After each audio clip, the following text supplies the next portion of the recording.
bahwasanya hancurnya bergejolaknya suatu negara itu karena stabilitas hukumnya tidak diikuti oleh sekalian, sehingga kemudian penegak hukum yang dipilih merasa sebagai institusi lembaga penegak hukum yang kemudian dipercayai dan selaku warga sipil yang kemudian dipercayai oleh negara untuk menjaga keamanan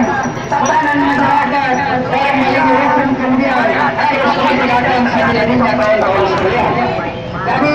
untuk menjaga masyarakat saya undang perwakilan dari Forkopimda Makassar, ini Sebong Raya untuk kemudian menyampaikan orasi saya.